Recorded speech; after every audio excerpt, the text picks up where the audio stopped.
요한복음 19장 31절에서 끝절인 42절까지의 말씀입니다.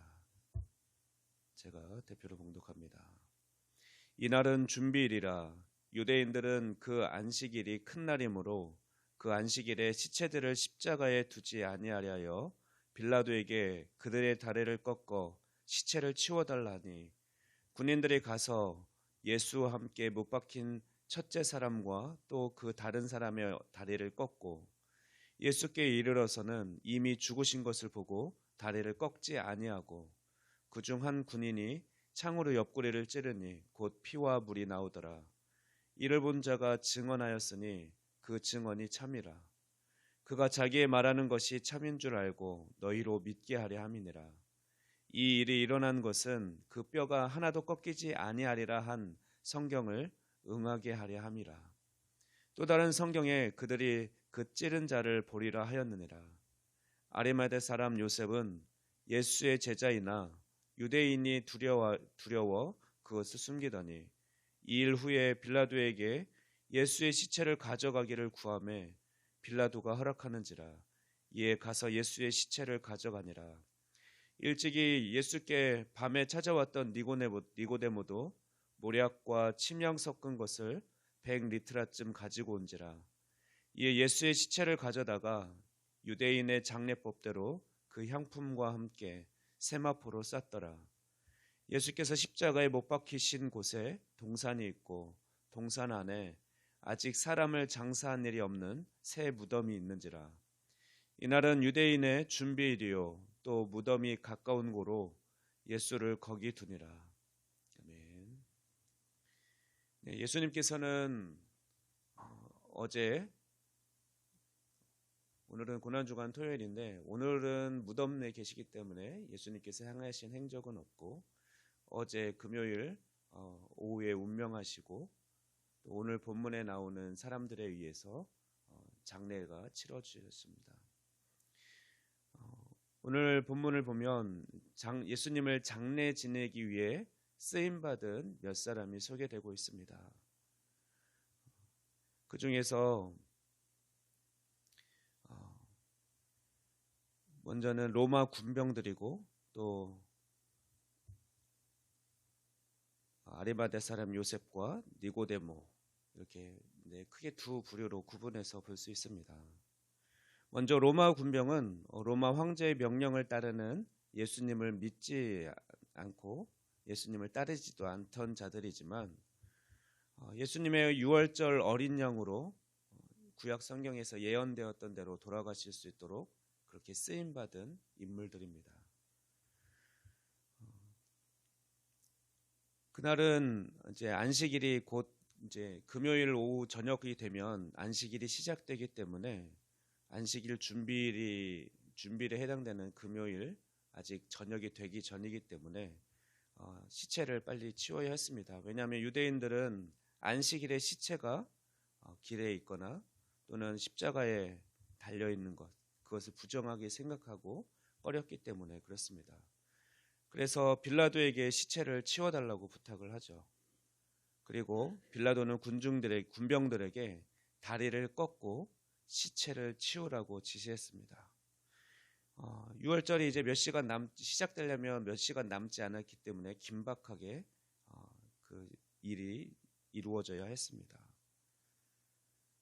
예수님께서 그러나 예수님의 시체를 치우는 것, 예수님을 장례 지내는 것이 예수님이 사랑하고 아끼셨던 12 제자들에 의해서 이루어진 것도 아니고 또 예수님의 가족에 의해서 이루어진 것도 아닙니다. 예수님의 장례라는 것, 오늘날에도 장례는 어느 나라나 중요한 일인데 그 중요한 일을 하나님께서 특별히 계획하시고 사용하신 자들을 통해서 이루어졌다는 것이죠. 먼저 로마 군병인데 로마 군병은 방금 말씀드린 대로 출애굽기 말씀이나 민수기 말씀에서 어린 양의 뼈를 꺾지 말라는 그 유월절 어린 양과 관련된 기록의 말씀이 응하도록 또 시편에서 시편 34편 20절 말씀 보면 그의 모든 뼈를 보호하시며 그 중에서 하나도 꺾이지 아니하도다라고 예언한 말씀이 있는데 그 말씀이 응하기 위해서 그 로마 군병들이 사용되었습니다. 유대인들은 빌라도에게 십자가에 있는 예수님과 죄수 2명의 다리를 꺾어 장사 지낼 것을 부탁했고, 빌라도는 군인들에게 예수님과 2 사형수의 다리를 꺾어 시체를 치우라고 명령했습니다.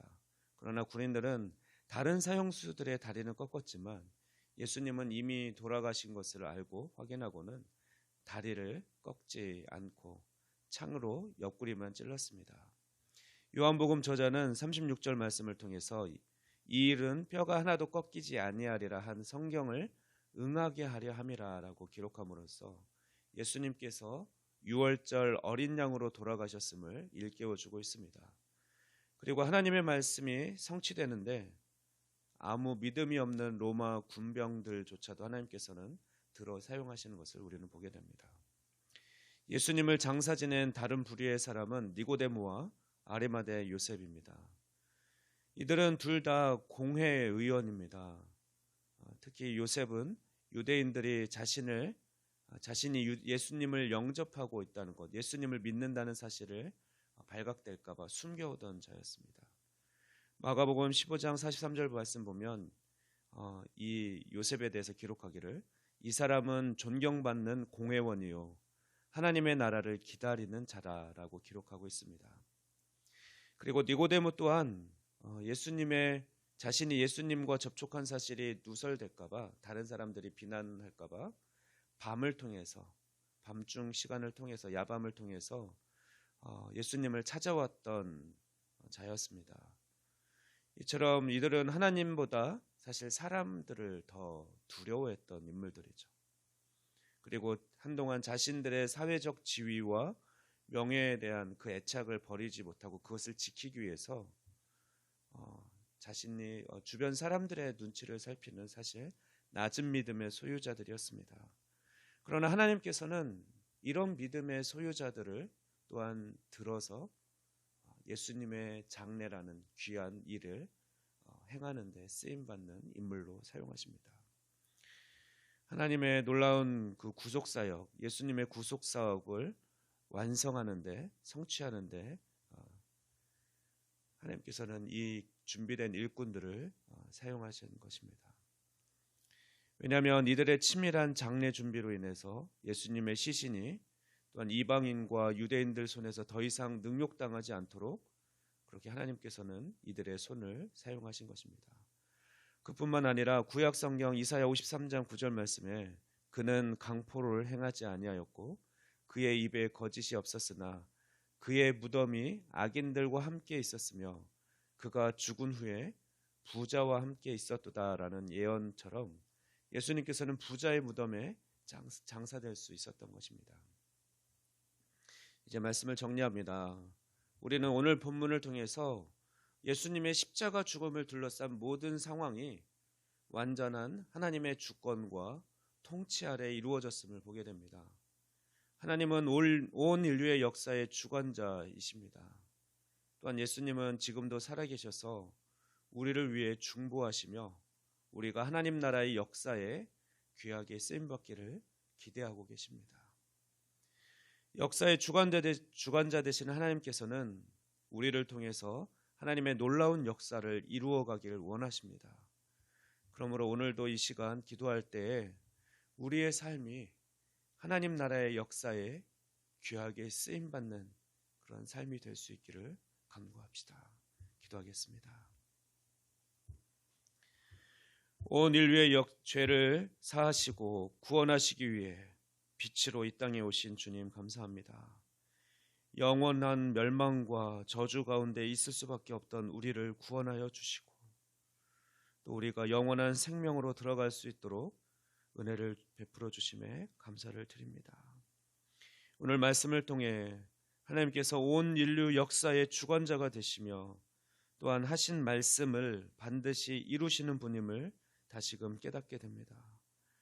우리를 하나님 나라의 역사 가운데 부르셨사오니 우리를 하나님 나라를 위해 귀하게 사용하여 주시옵소서. 우리를 통하여 하나님의 선하신 뜻을 이루시고 영광받아 주시옵소서. 감사드리며 이 모든 말씀 우리 주 예수 그리스도의 이름으로 기도하옵나이다. 아멘.